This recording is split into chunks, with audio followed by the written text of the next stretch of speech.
Hello बच्चों। यहाँ लिखा है pendulum consist of wooden Bob of mass m, length l, मतलब स्ट्रिंग से कनेक्टेड है जिसका लेंथ l है।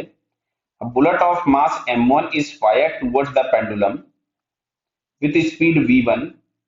The bullet emerges out the bob with speed of v1 by 3 and bob just completes vertical circular motion, then find the value of v1। तो देखो diagram कुछ ऐसा है।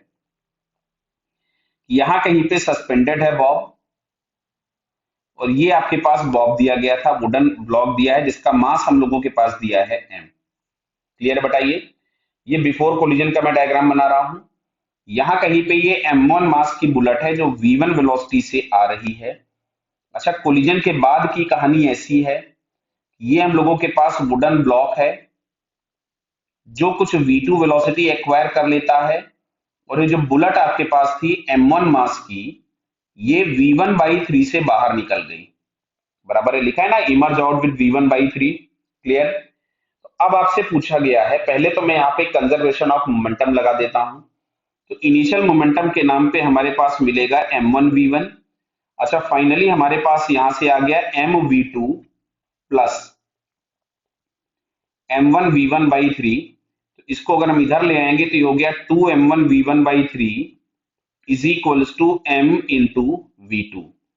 तो V2 जो हम लोगों के पास वेलोसिटी मिली वो मिली 2m1 v1 upon 3 times m। Clear है? अब देखो, तुमसे बोला गया है कि emerge out and Bob just completes circular vertical circular motion.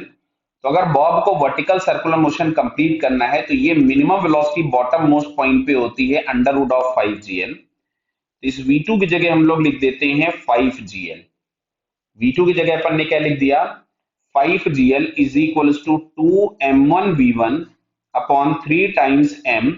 और हमसे v1 पूछा गया था तो it is 3m upon 2m1।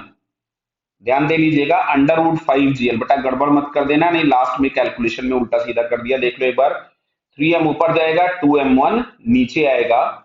अब अगर हम ऑप्शन चेक करें इसमें, 3m upon 2m1 into root 5gl, ये फर्स्ट वाले ऑप्शन में दिख रहा है, ध्यान से देख लीजिएगा, नहीं m और m1 में कभी कंफ्यूजन हो जाए। तो ये फर्स्ट वाला हम लोगों के पास इसका क्या हो गया? आंसर। क्लियर है बेटा? Okay, all the best.